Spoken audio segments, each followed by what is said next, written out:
Hey guys, DMS here. Today I'm going to be unboxing, giving you my first impressions of this, the Topping L30. Let's check it out.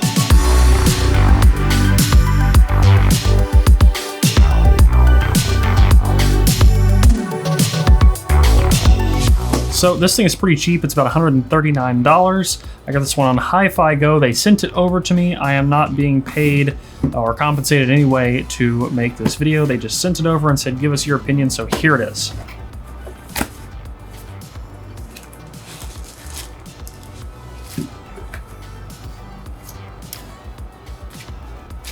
All right, so we have the unit, some literature.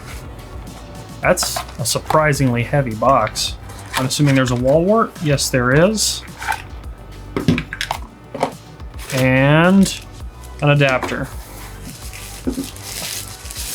All right, so I'm going to have to plug a DAC up to this so we can check it out, but let's go and peel these off. Okay, so this is rated for 3.5 watts at 16 ohms and 280 milliwatts at 300 ohms. So nothing super crazy, but it should be plenty for us to listen to. Okay, so here's the amp. I have it plugged up and it has power. Nice little relay click when I turned it on right there. I grabbed the most fitting amp I could out of the other room, which is the Topping D10. So I'm gonna get these plugged up real quick and we will listen to it. Now, I am using a set of stacked cables. I'll put these at the link in the video description. They're super cheap. They're well made. They're actually made by a patron who's been supporting the channel for a really long time. He sent them over.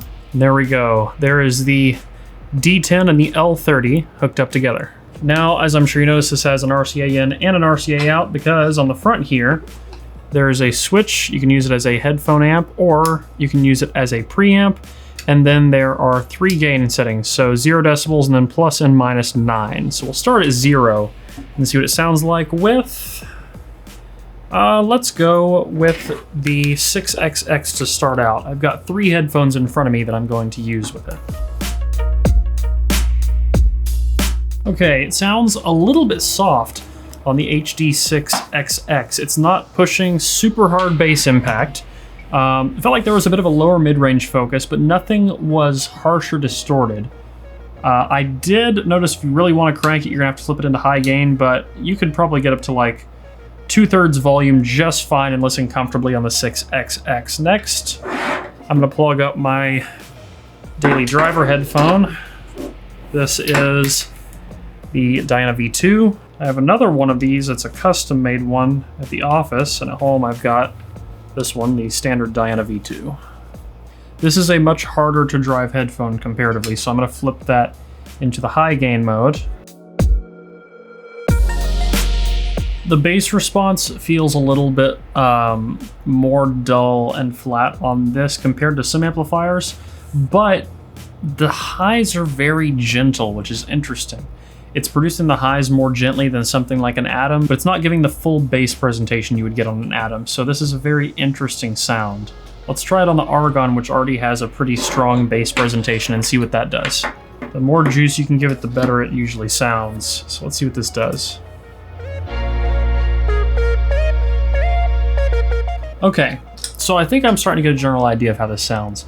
It does feel like there is a lower mid-range focus. Low frequencies are not necessarily recessed, but not quite as powerful as they are on some other amps. But the high frequencies are very soft, very easygoing. I think that an amp like the JDS Labs Atom is more balanced overall, probably a better overall amp. However, this is definitely built better. I like having these options and switches on the front. It looks nice on the desk, and if this is a sound you're going for, then it could be a good amp. But if you want me to review the amp in its entirety, I will sit down and go through the entire thing because after listening to this for a few minutes, I do think there are some strong points and there might be people out there who are looking for this specific sound. So let me know in the comments if you'd like me to do that. And of course, I will have this amp linked in the video description if you want to check it out. But as always, if you like this video, please leave a like down below. If you want to support the channel, you can get an analog shirt like this one. It keeps videos like this going. If you want to get active in the community, you can at forum.hifigods.com. And as always, don't forget to stick around and subscribe for more videos like this in the future. Until the next one, guys. Peace.